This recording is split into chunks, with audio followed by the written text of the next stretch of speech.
Bien, buenos días, buen día a todos.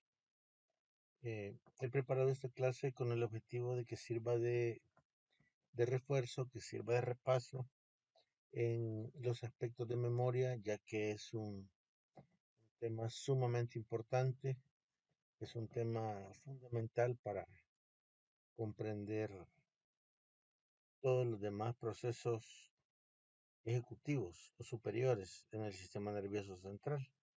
Así es que vamos a iniciar con el tema.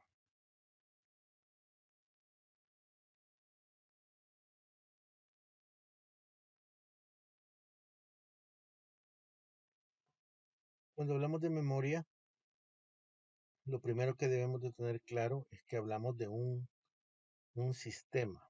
Es decir, no es solo un paso, es una serie de pasos que están unidos o que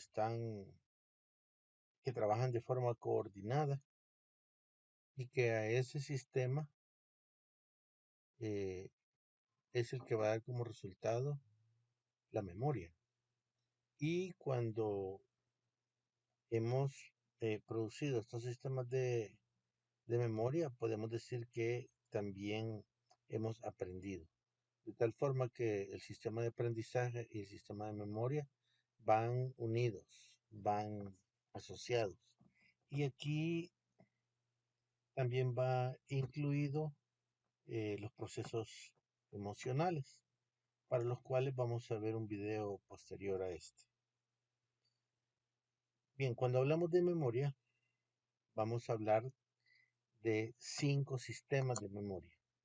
Esto es sumamente importante a la hora de analizar a las personas, analizar a nuestros pacientes. Esos 5 sistemas de memoria son los que aparecen mencionados en la lámina. En primer lugar tenemos el sistema procedimental. En segundo lugar, el sistema de representación perceptual. En tercer lugar, el sistema de memoria semántica. Luego el sistema de memoria primaria. Y finalmente el sistema de memoria episódica. Vamos a ir viendo uno por uno y vamos a ver por qué se dividen de esta forma. ¿Cuál es la ventaja? ¿Cuál es la desventaja? ¿Por qué es importante dividirlos así? Bien, lo primero que debemos de definir es que hay un sistema que es de acción, es decir, estamos hablando de una conducta o de un pensamiento. Este sistema es importante entenderlo en el sentido de que hay una acción que hace la persona. Esa acción puede ser a través de una conducta o a través del pensamiento. Y en el que funciona es el sistema procedimental. Por otro lado, tenemos un sistema que es de representación cognitiva, que si nosotros lo quisiéramos ver desde otro punto de vista, podríamos decir que nos estamos refiriendo o que estamos hablando de un sistema que se encarga de la formación de la memoria. En el primero es ya la repetición de datos que tenemos almacenados. En el segundo se trata de formación de nuevos datos. En este tenemos el sistema de representación perceptual, el sistema de memoria semántica, el sistema de memoria primaria y el sistema de memoria episódica. Cada uno depende del previo, es decir, van en ese orden. Pero cada uno puede funcionar sin el siguiente. Esa es una cosa importante. Y entonces debemos de recordar sistema de representación perceptual, memoria semántica, memoria primaria, memoria episódica, en ese orden. Vamos a ir detallando uno por uno y debemos de recordar estos sistemas primarios a la hora de estar, insisto, evaluando personas, evaluando a nuestros pacientes. Veamos cómo empezamos entonces. El primero de ellos, el que dijimos que estaba relacionado con conductas o que está relacionado con pensamientos, con la recuperación de pensamientos o el trabajo con pensamientos, es el que se refiere a la memoria procedimental. Y esta memoria está implicada en la adquisición y la utilización de esquemas cognitivos y esquemas motores. Un ejemplo fundamental es cuando escribimos, por ejemplo, estamos ocupando un esquema motor que ya tenemos memorizado. Cuando conducimos una bicicleta, cuando conducimos un vehículo, son sistemas que ya tenemos memorizados. O las formas de pensar que tenemos. Por ejemplo, si vamos a una iglesia y nos disponemos a orar, casi siempre tenemos un patrón que ocupamos para orar.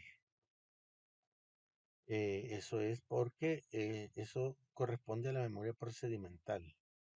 De tal forma que esta memoria nos permite hacer y nos permite pensar, pero no nos permite acordarnos de lo que hacemos o lo que pensamos.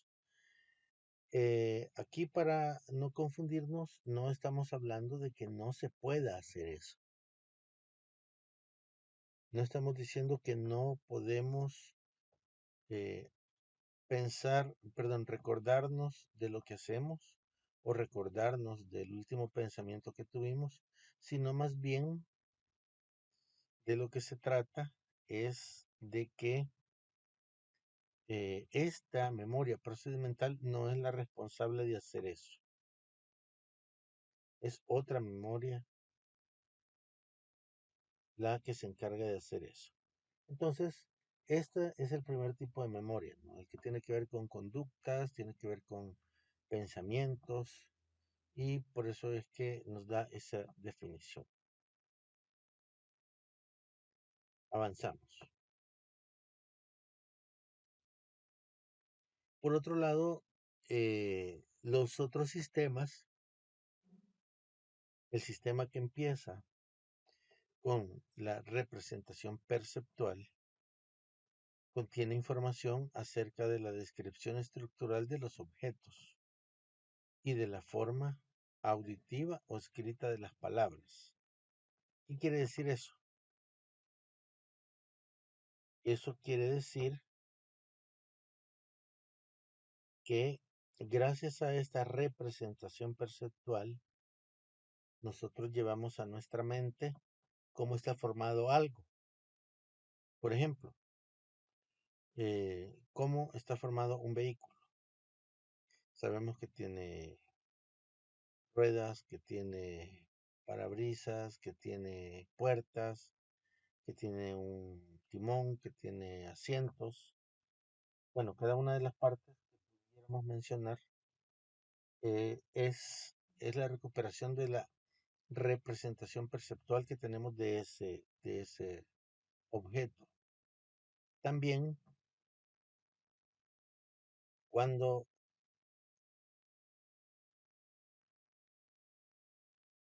cuando hablamos de cómo se pronuncian las palabras, estamos hablando de representación perceptual porque son elementos que tenemos en nuestra memoria.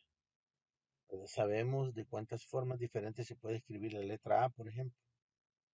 También sabemos eh, que en otro idioma la letra A suena diferente. En nuestro idioma, aunque sea mayúscula o minúscula, suena igual. De tal forma que cuando hablemos de representaciones perceptuales, estamos hablando de la imagen de un objeto la imagen escrita o la imagen sonora que tenemos sobre algo en nuestra mente. De eso hablamos cuando decimos representación perceptual. Y hay una cosa que está de más decir súper importante. Es la responsable del efecto de facilitación o de preparación perceptual. Es decir, que la mente también, para lograr adquirir estos conocimientos, se tiene que preparar. Entonces, hay toda una representación sobre estas cosas. Luego tenemos la memoria que corresponde al sistema semántico. En el sistema semántico hablamos de la adquisición y la retención de conocimientos generales sobre el mundo. Recordemos una cosa importante. Habíamos dicho que estos sistemas llevan una sucesión. Esta sucesión, dijimos que obligatoriamente, para que se dé uno, debe estar presente el anterior. Pero no es necesario que si está el siguiente deba estar. En ese sentido, los conocimientos generales requieren de representaciones perceptuales, pero no es necesario la siguiente para que ésta funcione. Este sistema semántico no tiene contexto espacio-temporal. Nos proporciona el material necesario para el pensamiento.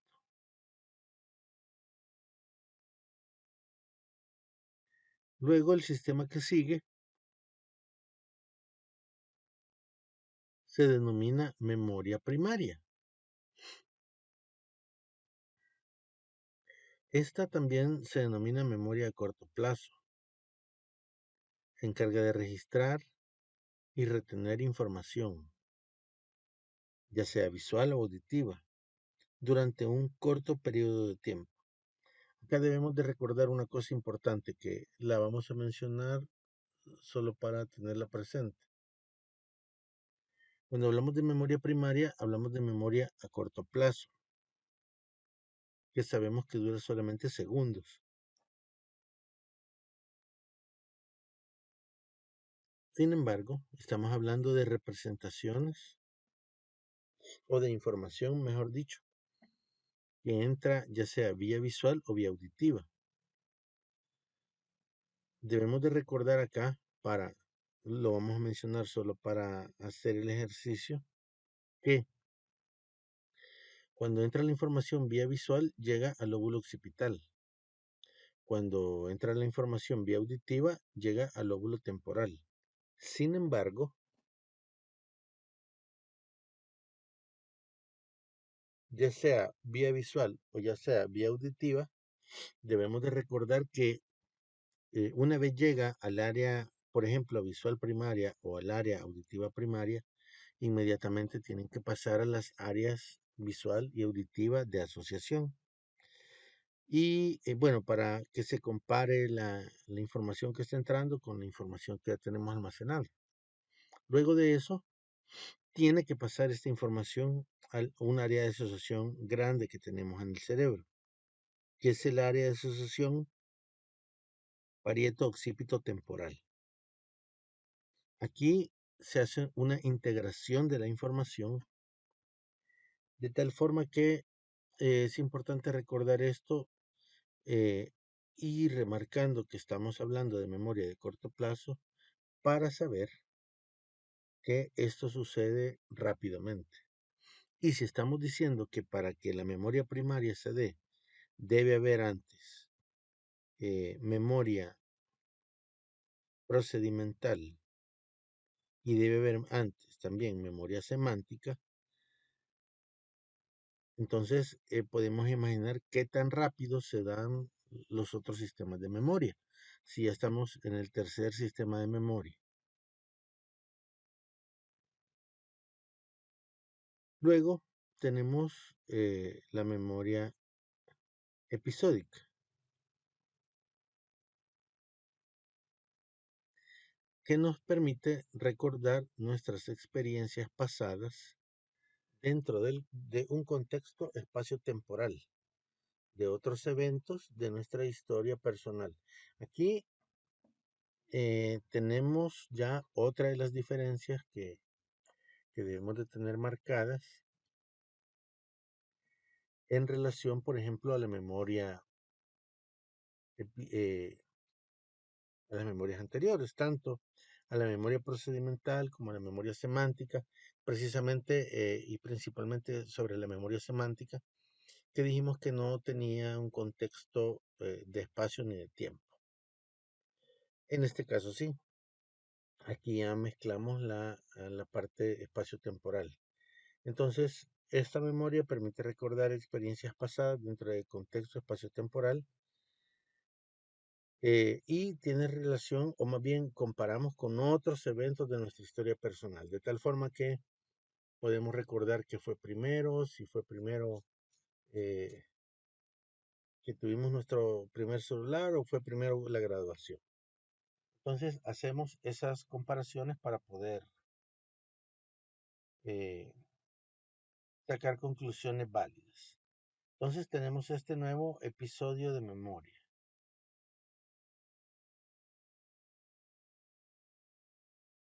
Bien,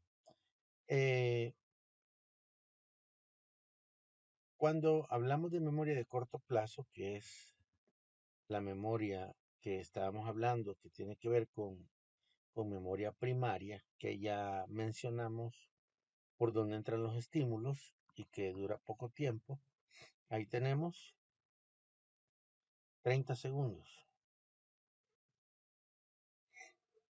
Cuando hablamos de memoria de corto plazo, estamos hablando que se trata de una memoria sensorial, es decir, entra por los órganos de los sentidos. En segundo lugar, que es una memoria inmediata.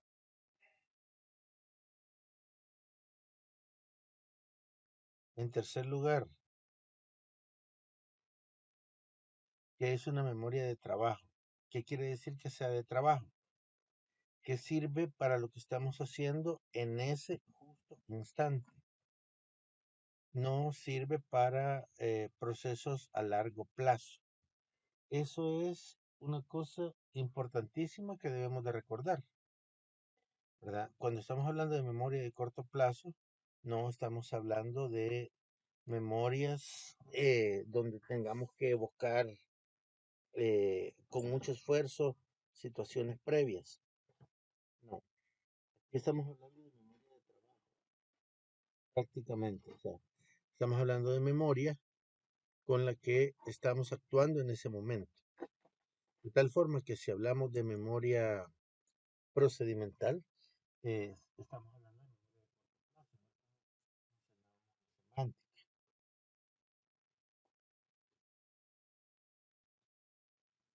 Bien, cuando hablamos de memoria sensorial, ya dijimos que entra a través de los órganos de los sentidos, ¿no?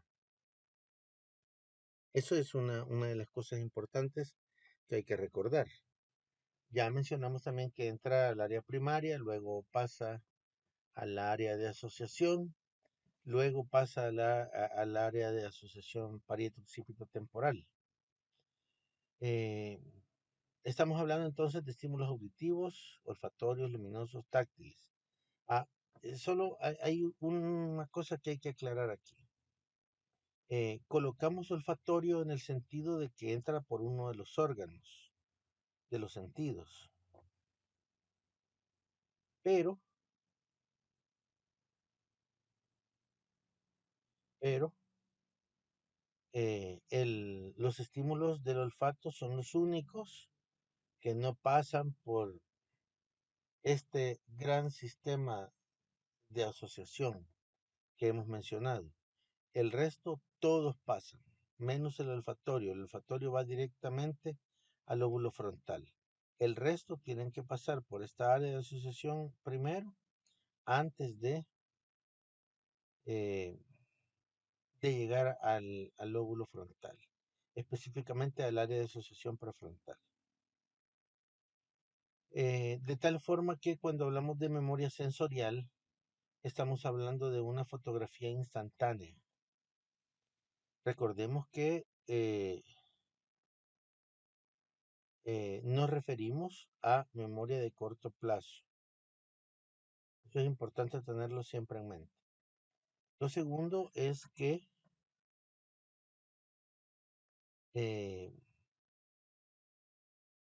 el mantenimiento de esta memoria es como una huella sensorial, pero que, así como dice en la pantalla, es menor a un segundo. O sea, es una cosa rapidísima. También es importante comprender eso.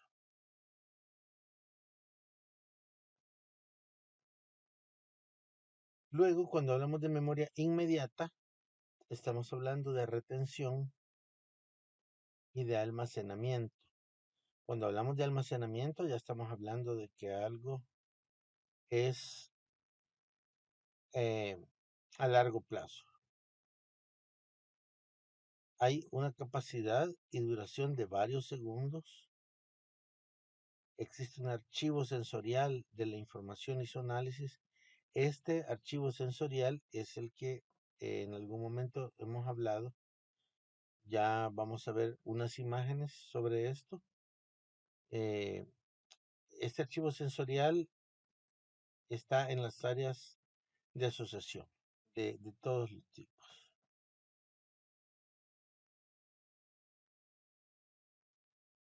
Incluye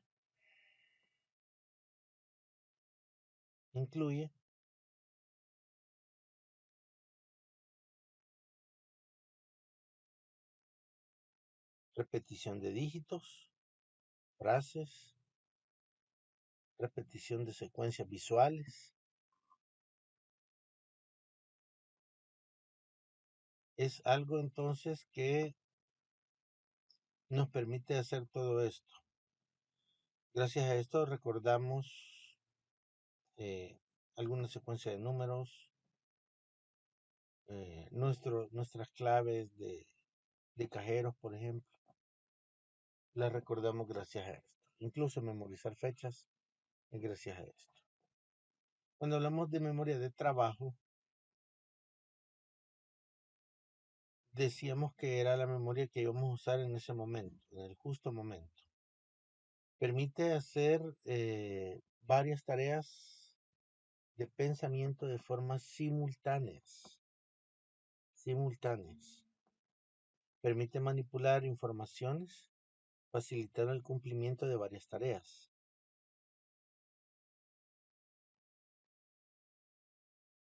Así veamos nosotros que hay personas que pueden usar el razonamiento, la comprensión, la resolución de problemas de una forma secuencial.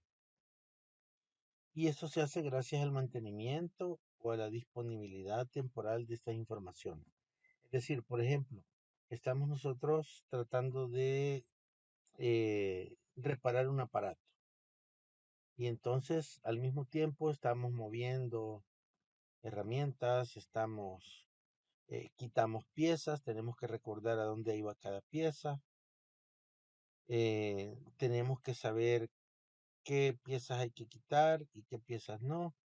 Para eso tenemos que hacer uso de información que previamente hayamos tenido almacenada, ¿verdad? De repente puede ser el mapa de circuitos que hayamos tenido almacenados y que ahora tenemos que recurrir a ese mapa de circuitos para poder saber sobre qué piezas vamos a trabajar y sobre qué piezas no vamos a trabajar. Todo esto se hace en la memoria de trabajo y por eso menciona que se hace varias tareas cognitivas de modo simultáneo. Así hablamos de razonamiento, de comprensión y de resolución de problemas. La memoria de trabajo tiene 3 módulos. Vamos a ver cada uno de los 3 módulos. Vamos a ir viéndolo, vamos a ver uno por uno hasta que encontremos la mejor forma de explicar o de entender cómo funciona esta parte de la memoria. Los módulos son, tenemos un lazo articulatorio, que también podemos llamar bucle fonológico. Tenemos lo que se llama agenda visoespacial y tenemos lo que se llama el ejecutivo central. Ahora sí, vamos a ver cada uno de ellos. En primer lugar, vamos a ir en orden, en ese orden. Vamos a ver primero el bucle fonológico o lazo articulatorio. Recuerden que estamos hablando de memoria de trabajo. Es la memoria que usamos en ese justo momento.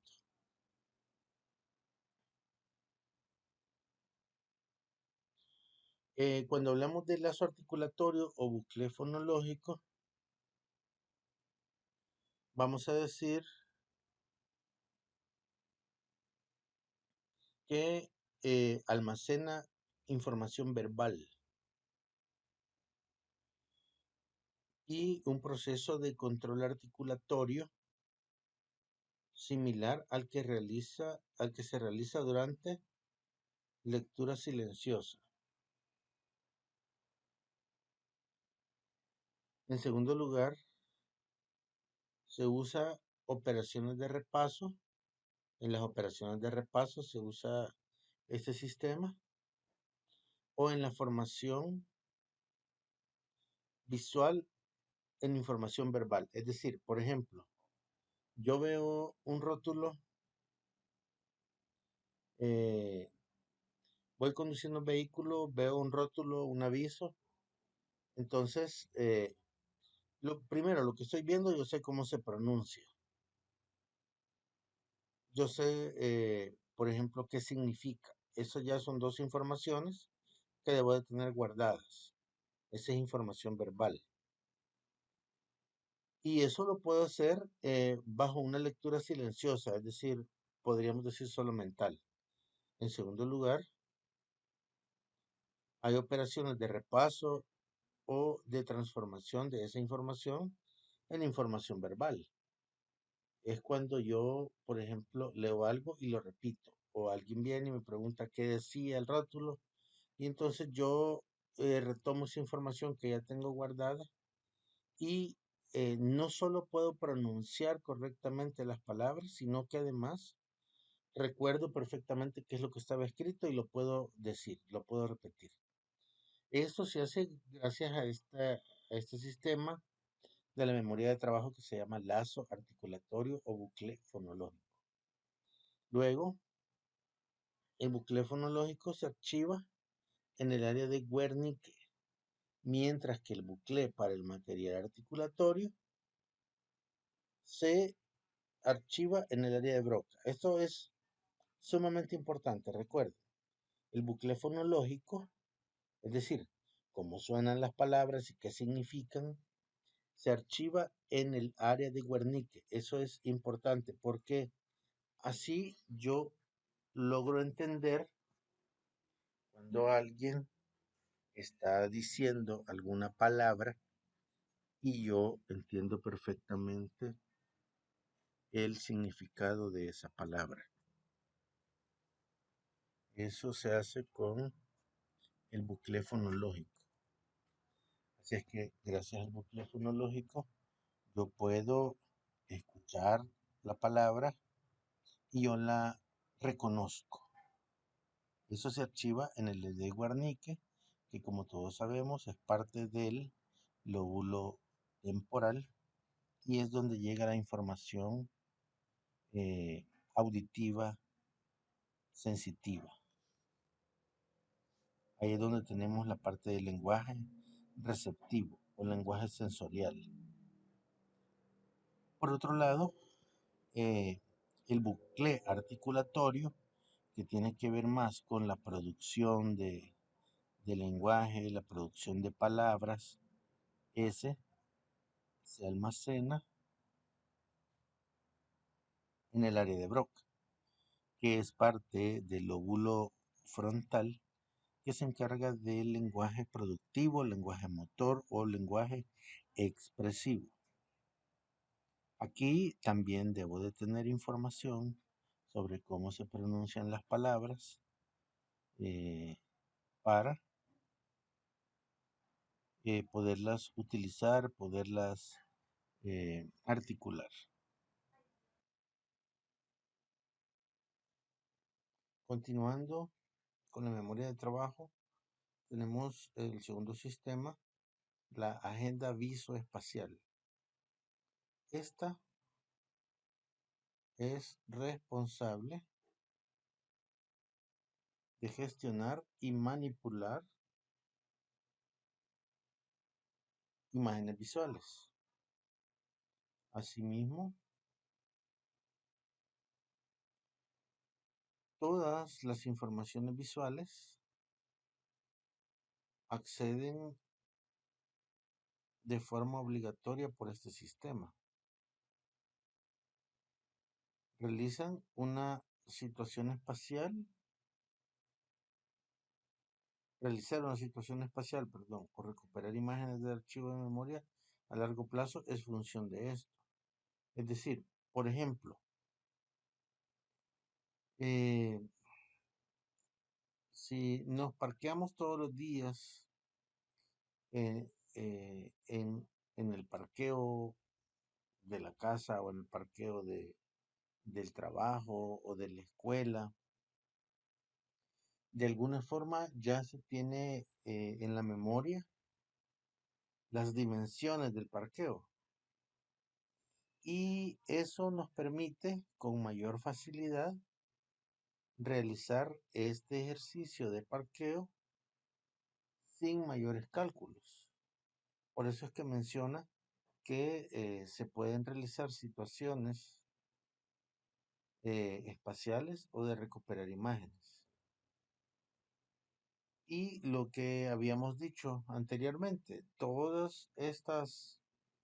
eh, todas estas funciones se realizan o se localizan en el área de asociación, en esa enorme área de asociación que tenemos eh, como, como un concentrador y unificador de la información eh, que se llama área de asociación parieto-occipito temporal y se procesa de forma predominante en el hemisferio derecho.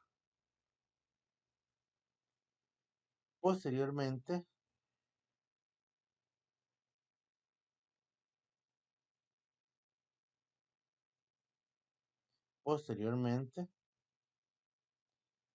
tenemos el ejecutivo central, que es el tercero de los sistemas que hemos estado analizando.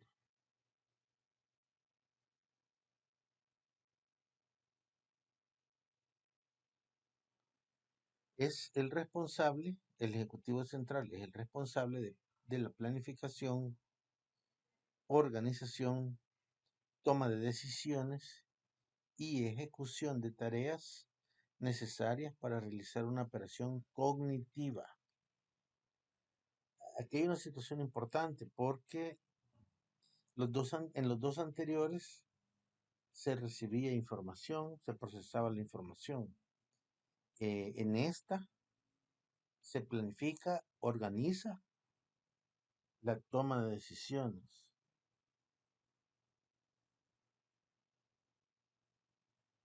Quiere decir que es un grado más especializado. Coordina la actividad del lazo articulatorio y de la agenda visoespacial. O sea que además el Ejecutivo Central tiene la función de coordinar a las dos anteriores. Y además de eso, de planificar, almacenar, procesar y tomar decisiones que permitan resolver operaciones cognitivas.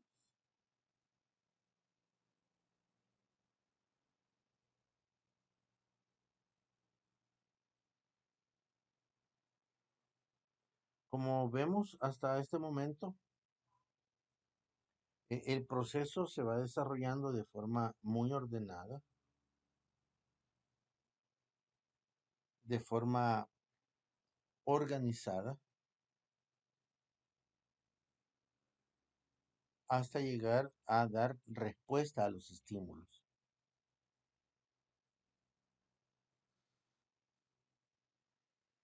Continuando con el Ejecutivo Central, tenemos que es el responsable también de controlar la atención. Y este elemento también es importante,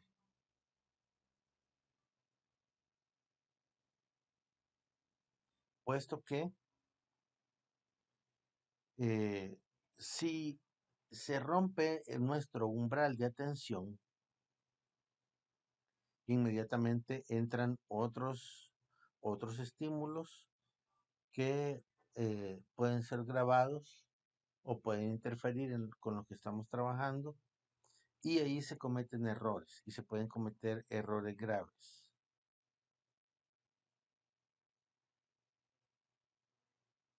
Aunque solo hemos estado hablando de situaciones que tienen que ver con cogniciones, también hemos dicho que esta memoria tiene que ver con aspectos conductuales, no solo con problemas de pensamiento. De tal forma que también analizar adecuadamente esos tipos de memoria se vuelve muy importante.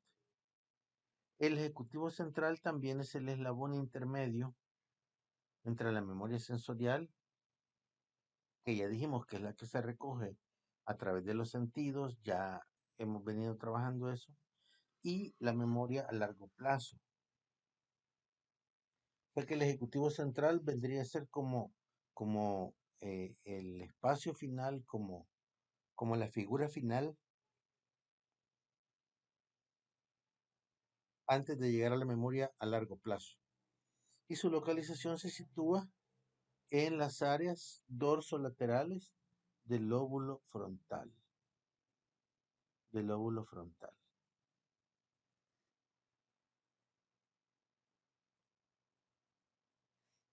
Ahora, continuando con la memoria de corto plazo,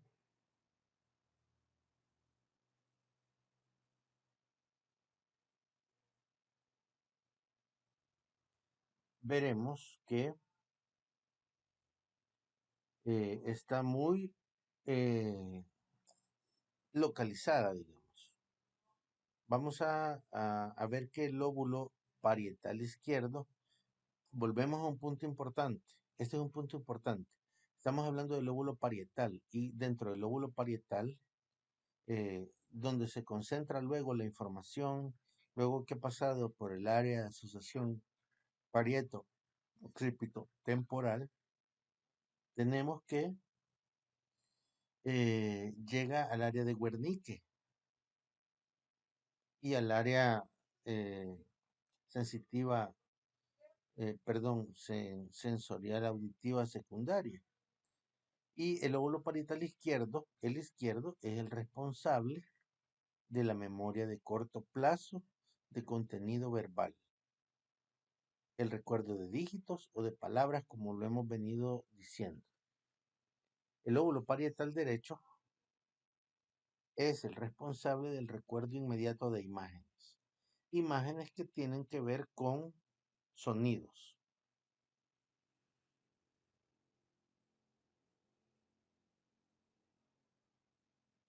Si mencionamos palabras, sabemos cómo se escriben esas palabras.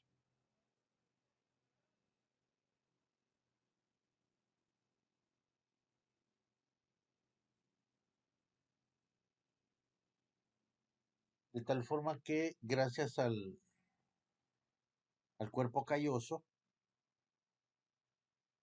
esta información que va del lóbulo parietal izquierdo al lóbulo parietal derecho es el responsable de que se comparta la información, que se asocie antes de ser enviada al área de asociación prefrontal para dar una respuesta. Todo esto tiene que ver con la memoria de, de corto plazo. Finalmente, si quisiéramos clasificar la memoria, vamos a decir que la memoria de largo plazo es la que vamos a tener primero y vamos a entender memoria de largo plazo como la capacidad de retener información durante periodos más prolongados de tiempo o permanentemente.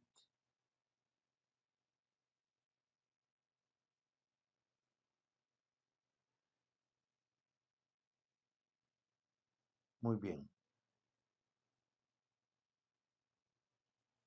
Cuando hablamos de memoria secundaria, estamos hablando de memoria reciente.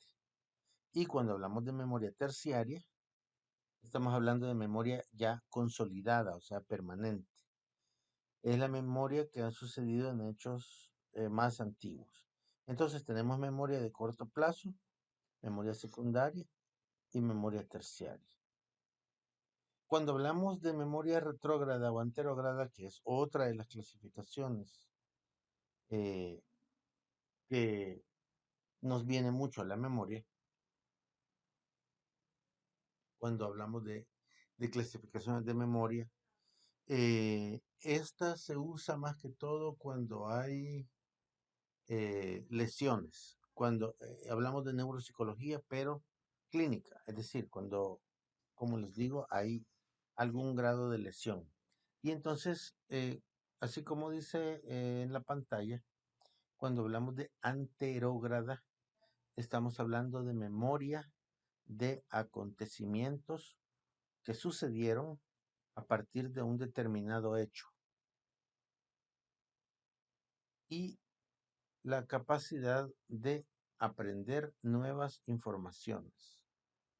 La capacidad de aprender, fíjense bien, capacidad de aprender nuevas informaciones. Ahora, eso quiere decir que, por ejemplo, yo tuve hace 2 años, me caí, me golpeé la cabeza. Y entonces, cuando hablamos de memoria anterógrada, fíjese bien, dice, es la memoria de acontecimientos sucedidos a partir de un determinado hecho y la capacidad de aprender nueva información. Quiere decir que a partir de mi golpe, a partir de esa caída que fue hace 2 años, de ahí para adelante es anterógrada. Y retrógrada es toda la memoria que está almacenada antes del golpe, ¿verdad? Hace 5 años sería retrógrada, hace un año sería anterógrada, si es que yo sufrí un golpe hace 2 años. A eso se refiere esta clasificación de memoria. Luego tenemos la memoria declarativa y no declarativa, que esta ya la vimos, es un poco más fácil. Sin embargo, vamos a analizar.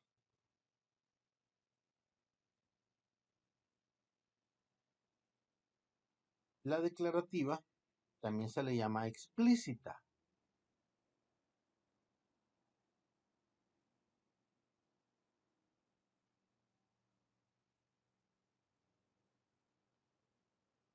Experiencias,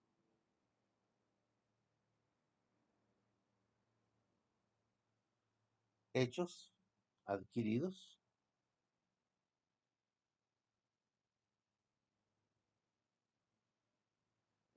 a través del aprendizaje conscientemente recuperados Aquí hablamos de aprendizaje y que tiene que ser conscientemente recuperado. Se localiza en el lóbulo temporal. Dentro de la memoria declarativa tenemos la semántica, la episódica y la autobiográfica.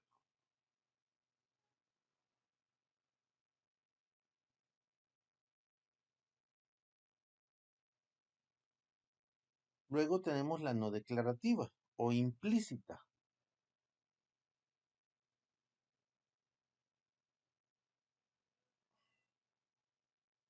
Esta es no consciente, no se expresa a través de un sistema simbólico, permite la creación de automatismos como la lengua, como conducir un vehículo, por ejemplo, que lo hacemos ya de forma automática. Y las modalidades que tiene la no declarativa son de procedimiento, de preparación y el condicionamiento simple. Muy bien. Tengo muy claro que este libro del cual ustedes tienen que estudiar tiene una clasificación demasiado extensa de, de memoria. Sin embargo, quise hablar sobre ella para tratar de que quedara un poco más claro.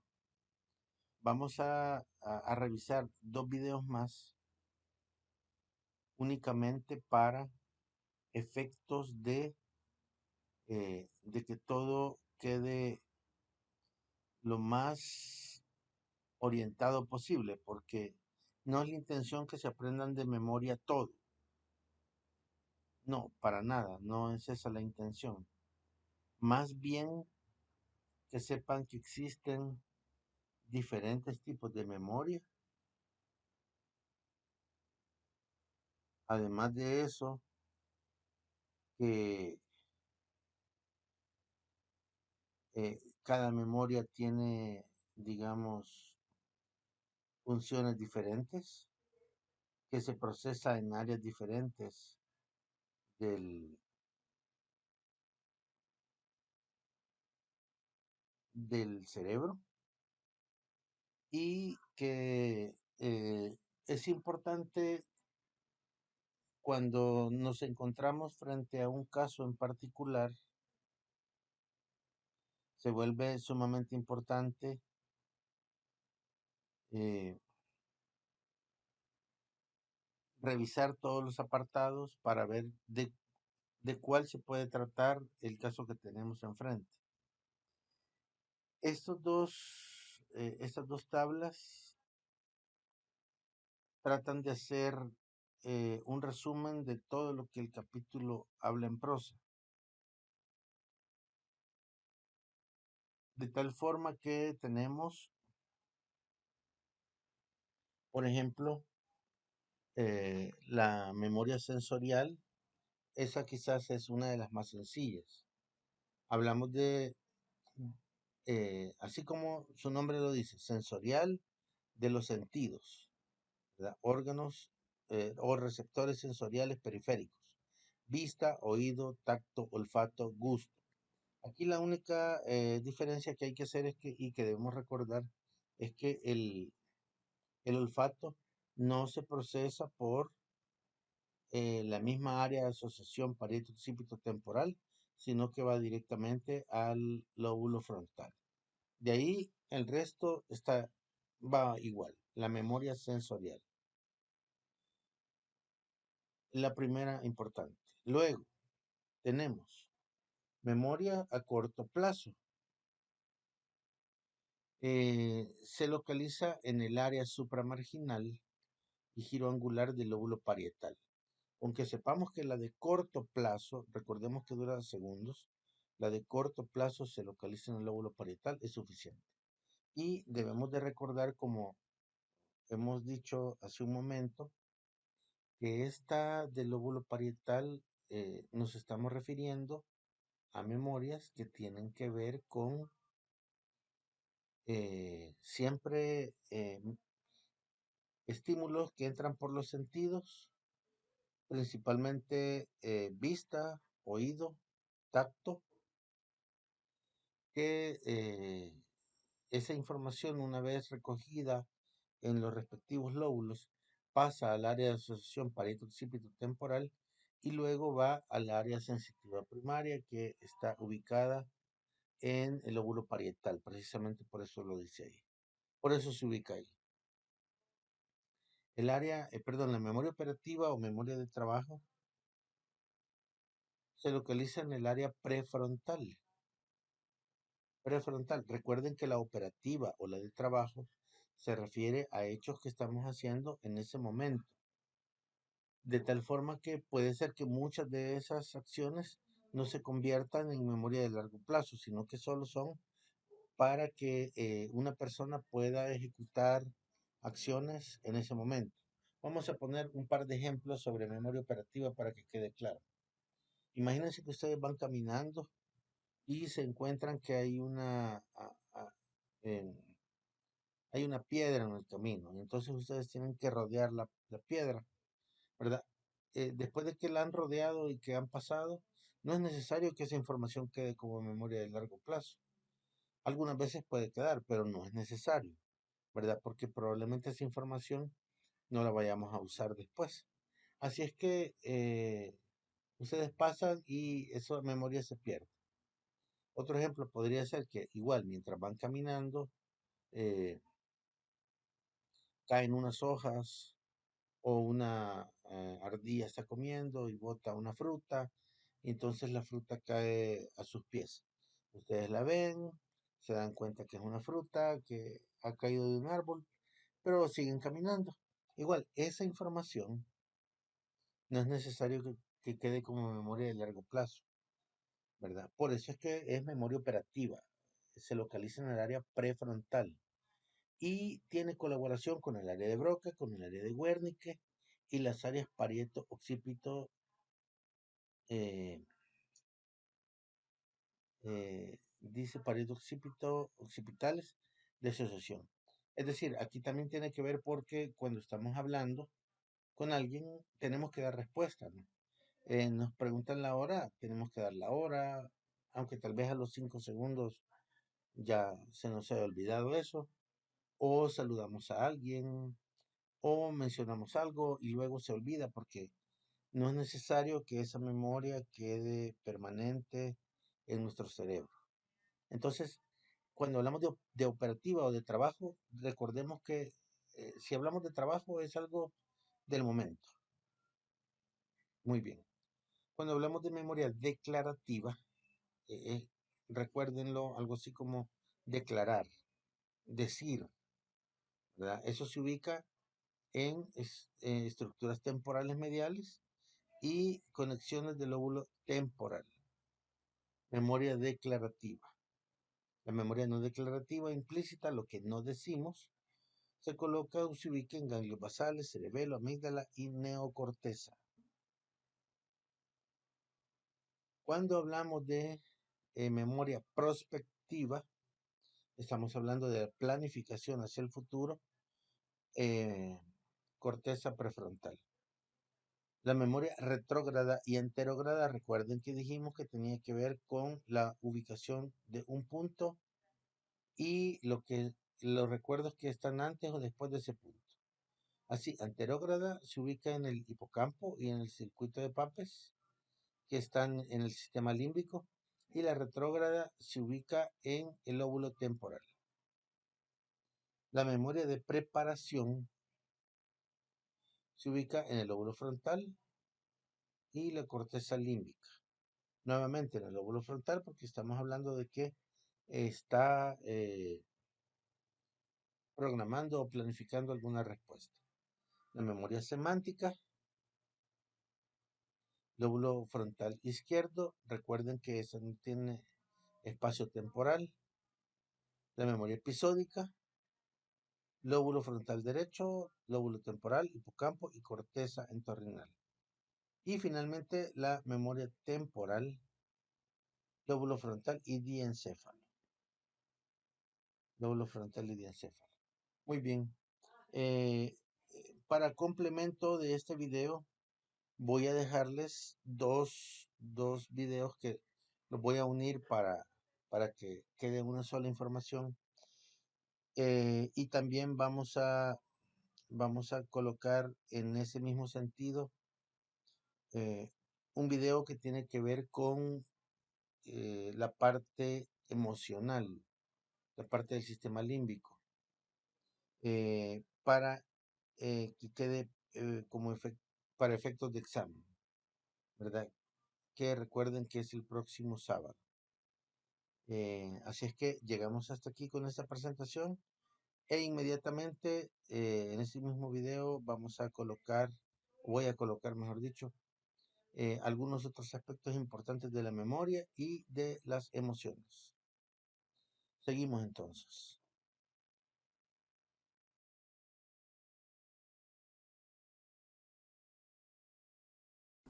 Vamos a hablar sobre la memoria semántica. Antes de pasar a la definición de la memoria semántica, quisiera recordar la clasificación de la memoria a largo plazo propuesta por el profesor de la Universidad de California, Larry Skinner. Como vemos aquí en el gráfico, la memoria a largo plazo está dividida en memoria declarativa, o también conocida como memoria explícita, y memoria procedimental, también conocida como memoria implícita. También vemos que, a su vez, en la memoria declarativa tenemos una subdivisión llamada memoria semántica, que es de la memoria de la que vamos a hablar hoy. Antes de empezar, comentaré un poco los principales puntos que trataré durante este vídeo. En primer lugar, hablaré sobre la memoria semántica, un poco una definición de la memoria semántica. En segundo lugar, hablaré sobre la organización del contenido que encontramos en la memoria semántica, es decir, cómo organizamos esta información en nuestra mente. En tercer lugar, comentaré algunos de los modelos del léxico mental. El léxico mental se refiere a todas las palabras que conocemos, y lo que intentan estos modelos es mostrarnos cómo relacionamos estas palabras en nuestra mente. Aquí mencionaré principalmente dos modelos. Por un lado, el modelo de redes semánticas, y por el otro lado, el modelo ACT, que ACT son las siglas de control adaptativo del pensamiento. Miraremos estos dos enfoques. En cuarto lugar, hablaré sobre los modelos relacionados con las categorías. Aquí mencionaremos principalmente tres modelos: el modelo clásico, el modelo de prototipos y luego un modelo mixto que intenta integrar las anteriores posturas. Y en quinto lugar, hablaré sobre las estructuras de información en la memoria semántica. Principalmente hablaré sobre los esquemas y los guiones. Y para finalizar, como último punto, haré una pequeña referencia a los estudios neurológicos relacionados con la memoria semántica que se han realizado. Ahora vamos a empezar. Empezaremos con una pequeña definición sobre la memoria semántica. Aquí tenemos que se trata de una memoria consciente de nuestro conocimiento global del mundo y del lenguaje, es decir, nuestros conocimientos generales del mundo. Podríamos decir que, aunque el término memoria semántica nos hace pensar que se trata solo de los significados de las palabras, porque la semántica se refiere al significado, en realidad el contenido de esta memoria es mucho más amplio. Aquí podemos encontrar asociaciones de palabras, de conceptos, y también, como he mencionado anteriormente, tenemos nuestro conocimiento general del mundo. Por ejemplo, ¿qué tipo de conocimiento encontramos aquí como conocimiento general? Bueno, podríamos decir las capitales de los países, o los conocimientos que tengamos sobre una determinada materia, una determinada área. Por ejemplo, los conocimientos que tengamos sobre historia. Estos conocimientos estarían guardados en la memoria semántica. Ahora vamos a pasar al siguiente punto que está relacionado en cómo se organiza el contenido de la memoria semántica en nuestra mente. Nuestra mente se caracteriza por su gran capacidad para agrupar y organizar eficientemente elementos individuales en categorías, lo cual supone un gran ahorro de energía a la hora de necesitar acceder a una determinada información, ya que al tener la información guardada en categorías, nos permite tener esta información, vamos a decir, de una manera relacionada, lo cual no es como tener un montón de datos desperdigados, no. Al tener una relación, al tener una organización, esto nos ayuda o nos facilita el acceder a la información. Una categoría es un conjunto de objetos que se parecen en algún aspecto importante.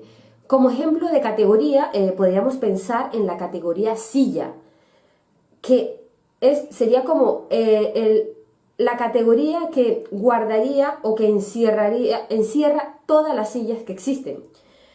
Ahora vamos a pasar al siguiente punto, que sería cómo se organiza nuestro conocimiento sobre las palabras.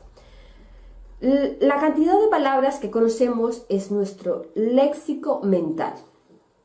Dicho léxico mental está organizado de una forma muy eficiente. Prueba de ello es la velocidad con la que podemos acceder a las palabras. Las palabras debemos entenderlas como las entradas léxicas de nuestro diccionario mental. Es decir, esto lo que nos viene a decir es que todas las palabras que conocemos están organizadas en una especie de diccionario y que gracias a esta organización o gracias a esta manera eficiente en la que están organizadas, podemos acceder rápidamente cuando estamos hablando. Por eso podemos buscar como los términos o los conceptos más adecuados para expresar lo que queremos decir.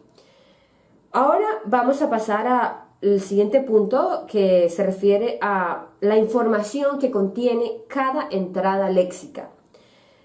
Cada entrada léxica contiene información, además de la palabra en sí, el concepto en sí, nos dice también cómo pronunciar la palabra, cómo escribirla, su significado, las relaciones que podemos hacer de esta palabra con otras palabras. Es decir, el léxico mental contiene no solo la palabra en sí, sino todas las propiedades que acompañan a esta palabra. Ahora vamos a pasar al siguiente punto, que está relacionado con los modelos que han existido para explicar cómo está almacenada la información en el léxico mental. Y aquí haré referencia principalmente a dos modelos. Por un lado, el modelo de redes semánticas y por otro lado, el modelo ACT, que se refiere al control adaptativo del pensamiento. Vamos a empezar con el primero, que es el de modelo de redes semánticas. El modelo de redes semánticas fue propuesto por los investigadores Collins y Killian. Este modelo intenta explicar cómo se organiza la información en el léxico mental. Los modelos de redes semánticas tienen una forma de red jerarquizada, de arriba hacia abajo. Esto lo veremos mejor con un ejemplo. Aquí en la imagen tenemos un ejemplo de organización jerárquica propuesta por el modelo de las redes semánticas. Esta organización jerárquica muestra cómo estaría almacenada la información en el léxico de una persona. Aquí nos muestran los ejemplos de los conceptos canario y salmón. Vemos que cada concepto está relacionado con otros conceptos formados por una estructura organizada en forma de red. Vemos que la organización de esta red va de arriba hacia abajo.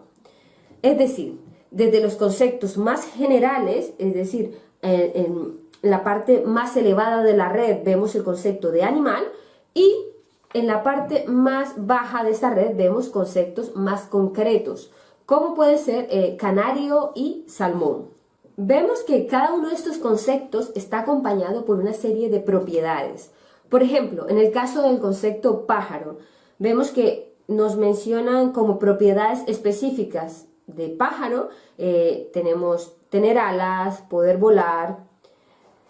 Los modelos de redes semánticas asumen que las palabras están organizadas en la memoria en forma de unidades independientes y que se relacionan estas palabras por medio de uniones o proposiciones. Una proposición es la unidad de información más pequeña dotada de sentido. Como ejemplos de proposiciones podría mencionar María es profesora y otro ejemplo podría ser Daniel es deportista. Una de las características que presentan las proposiciones es que tienen la facultad de ser verdaderas o falsas.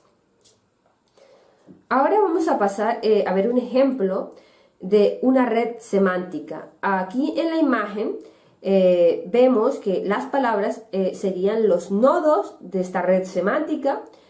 Las líneas representan la distancia entre los conceptos. Y cuanto mayor es la asociación entre los conceptos, más corta es la línea que los une. Es decir, si tienen más relación dos conceptos, esta línea que los une será más corta. Vemos que la información además se recupera mediante la propagación de la activación a través de esta red semántica. Ahora vamos a pasar a comentar un poco cuál es la suposición básica del modelo de redes semánticas. Bueno, la suposición básica de este modelo es que cuanto mayor sea la distancia que haya que recorrer para verificar la verdad o falsedad de una proposición, hará falta más tiempo para realizar la comprobación y poder responder. Siguiendo el ejemplo de la imagen, se tardaría más tiempo en verificar si es verdadera o falsa la frase. Un canario es un animal que un canario es un pájaro. El motivo es que el concepto canario y animal se encuentran más separados. Hay más distancia entre estos dos conceptos, como podemos ver aquí en la imagen. A esto se refiere esta distancia, cómo influye a la hora de verificar la verdad, si es verdadera o falsa una proposición. Vamos a pasar a comentar un poco las principales críticas que recibió este modelo de redes semánticas. Aquí nos comentan que lo más probable es que no todas las palabras que se encuentran en el mismo nodo resultan igual de accesibles. Y esto era una de las principales ideas de las redes semánticas, era que todos los nodos eran igual de accesibles, pero en las críticas que le hicieron a este modelo se veía que no todos los conceptos son igual de representativos. Por ejemplo, aquí nos dicen que sería más fácil acceder al concepto de perro que al de iguana. El motivo sería porque perro es como un animal con el que estamos más familiarizados, es como una información más saliente para nosotros, o vamos a decir más representativo de la familia animal, ¿no? Entonces, este es el pequeño ejemplo que nos dan aquí. Ahora vamos a pasar a comentar el otro modelo que fue utilizado para explicar cómo está almacenada la información en el léxico mental. Y aquí vamos a hablar del modelo ACT, que es el modelo de control adaptativo del pensamiento. Las siglas ACT vienen del inglés Adaptive Control of Thought. Este enfoque fue planteado por el autor Anderson. Es un enfoque más ambicioso que el de los modelos de redes semánticas. También se trata de un modelo en red, pero a diferencia del modelo de redes semánticas, en este caso lo que se intenta representar son las relaciones entre los conceptos. En el caso de las redes semánticas se intentaban representar los conceptos. El modelo ACT es una macroteoría de la cognición humana, en el que únicamente se reconoce las representaciones proposicionales. El modelo ACT también nos muestra una versión actualizada en la que se introduce la teoría tricódigo. En este caso nos dice que el conocimiento se puede representar mediante 3 elementos. Aquí nos hablan de las proposiciones, imágenes, serios temporales, por eso se llama teoría tricódigo. Se utilizan estos 3 códigos para representar la información. Como proposiciones podemos mencionar como ejemplo, María es una escritora famosa. Como imágenes podríamos decir, el vaso está encima de la mesa. Y como series temporales podríamos decir esta secuencia de números, ¿no? 2, 4, 8, están numerados en serie estos números. En la imagen tenemos un ejemplo de representación proposicional en el modelo ACT actualizado. Aquí tenemos la frase: el delgado profesor creía que los hombres venían de Marte. Como puede apreciarse en esta figura, existe un nodo central que representa la proposición del que parten 4 flechas que forman sobre. Aquí tenemos el agente, el objeto, el atributo y la relación. Ahora vamos a pasar a un punto relacionado con la organización de los conceptos en la memoria semántica. Los conceptos en la memoria semántica están organizados formando categorías semánticas. Esta organización en categorías nos va a facilitar mucho recuperar la información fácilmente. El proceso de aprendizaje de las categorías se realiza durante nuestros primeros años de vida. Es aquí donde aprendemos las grandes categorías, por ejemplo, la categoría de animales, la categoría de vegetales.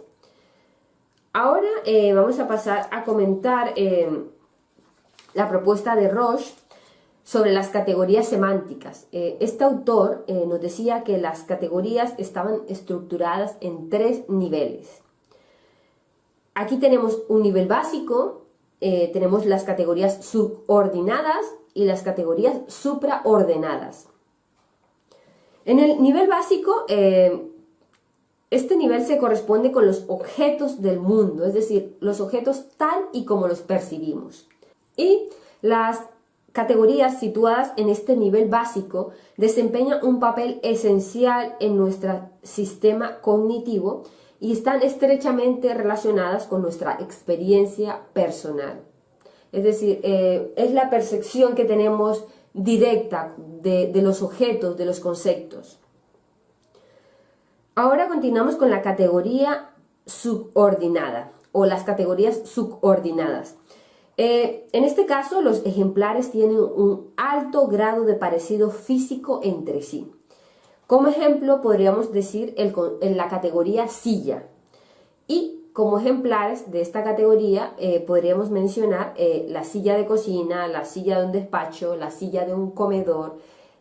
Como vemos en todos estos casos, en todos estos ejemplares, existe un alto grado de semejanza física. Y para finalizar con estas categorías semánticas tenemos las categorías supraordenadas. En este caso los ejemplares se parecen poco entre sí.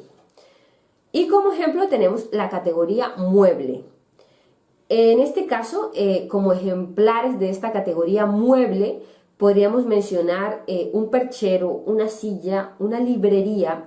Vemos que en todos estos casos hay muy poco parecido entre todos estos conceptos, entre todos estos objetos. Ahora vamos a pasar a comentar los principales modelos sobre las categorías de la memoria semántica. Y aquí tenemos en primer lugar los modelos clásicos, en segundo lugar hablaré sobre los modelos de prototipo y en tercer lugar sobre los modelos mixtos. Vamos a empezar con los modelos clásicos.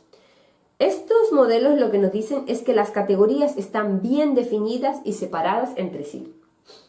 La pertenencia de un ejemplar a una categoría es cuestión de todo o nada, es decir, hay una exclusividad.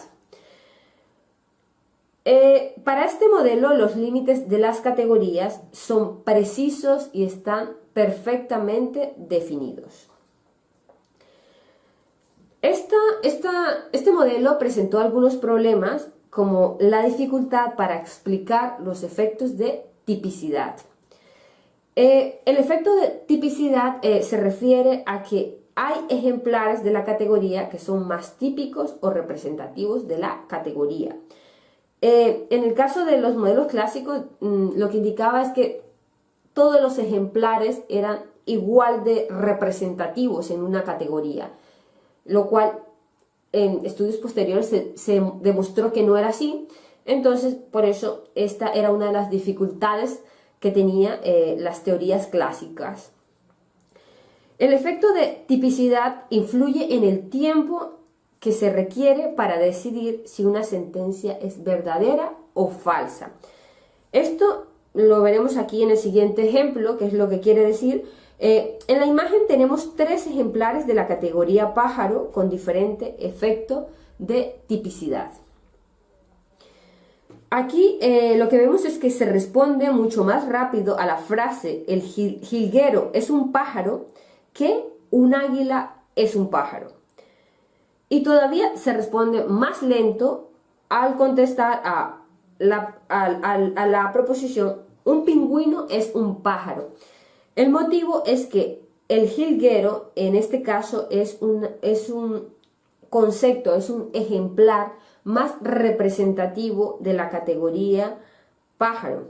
Esto es lo que nos quiere mostrar este ejemplo. Entonces, por eso se contesta más rápido y por eso nos comentaban en esta teoría que el efecto de tipicidad influye en el tiempo que tardaremos en contestar si una proposición es verdadera o es falsa.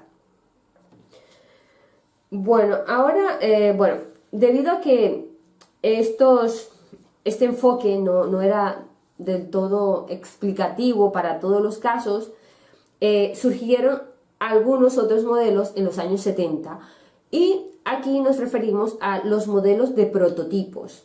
Un prototipo es el ejemplo más representativo de una categoría. Los modelos de prototipo surgieron con el estudio de los conceptos naturales. Lo que nos indica este modelo es que ciertos ejemplares poseen más propiedades características o representativas de la categoría que otros, cosa que no tenía en cuenta el anterior enfoque de los modelos clásicos. No tenía en cuenta esto. En el modelo de prototipos sí se tiene en cuenta que algunos ejemplares son más representativos. Y estos modelos de prototipos se basan en el concepto de semejanza. Semejanza con el prototipo, con el ejemplar más representativo. Ahora vamos a pasar a los modelos mixtos, que proponen que para formar las categorías utilizamos ejemplares, prototipos y reglas. Es decir, este enfoque mixto intenta conciliar las anteriores dos vertientes, los anteriores dos enfoques. Ahora vamos a pasar a las estructuras del contenido en la memoria semántica. Y aquí tenemos principalmente los esquemas y los guiones. Los esquemas son un conjunto de hechos relacionados que se utilizan para poder inferir la existencia de elementos que no aparecen de forma explícita en una narración. Los esquemas son unidades de conocimiento más amplias que las proposiciones y permiten almacenar gran cantidad de información. Los esquemas lo que nos ayudan es a poder tener como pautas o como protocolos ya marcados, ¿no?, en nuestra mente para actuar ante determinadas situaciones.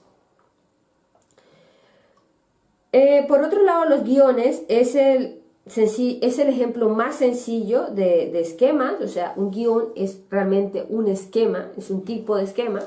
Los guiones están constituidos normalmente por una secuencia de sucesos muy frecuentes que se producen en un determinado orden, o sea, acciones muy frecuentes en un determinado orden específico. El más estudiado de los guiones ha sido el guión del restaurante. Este guión se refiere a que cuando vamos a comer a un restaurante hay una serie de acciones que realizamos de una manera automática. Es decir, en estos casos no tenemos un pensamiento consciente. Por ejemplo, un ejemplo de este guión de restaurante podría ser que esperamos al camarero a que se acerque, luego el camarero pregunta si tenemos una mesa reservada, dependiendo de nuestra respuesta, nos asignarán una mesa, nos traerán la carta, todas estas acciones sucesivas relacionadas con el esquema de restaurante están almacenadas en nuestra memoria semántica. En referencia a los esquemas, se han hecho algunos estudios en los que se presentaba a los participantes un texto, pero que no tenía título. Entonces aquí se intentaba averiguar por qué es tan difícil comprender y recordar algún texto cuando no se proporciona el título.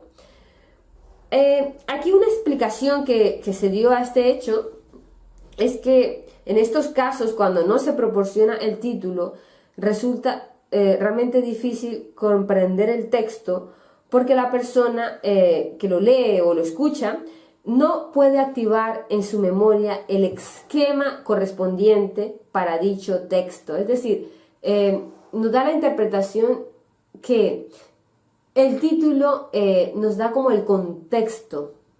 Sin este contexto es difícil para nosotros, vamos a decir, adelantarnos, ¿no? Si, por ejemplo, leemos un texto sobre flores, vemos que el texto está relacionado con flores. Ya de alguna manera activamos este esquema. Nos permite como adelantarnos, ¿no? Un poco a lo que vamos a leer. Si no tenemos esta información, parece que cuesta mucho organizar esto y darle como sentido al texto. Es lo que se observó en estos experimentos. Así que vemos que los esquemas y guiones nos ayudan a que nos formemos expectativas sobre lo que podemos esperar en determinadas situaciones. Y esto nos permite poner en marcha inferencias sobre lo que puede ocurrir. En referencia a los esquemas adquiridos con la experiencia, estos dirigen nuestra comprensión de una determinada situación. Por ejemplo, si no comprendemos una situación, una historia, no podemos activar en la memoria el esquema apropiado. Por ejemplo, todos tenemos como un esquema de comportamiento de acuerdo a la situación en la que estamos.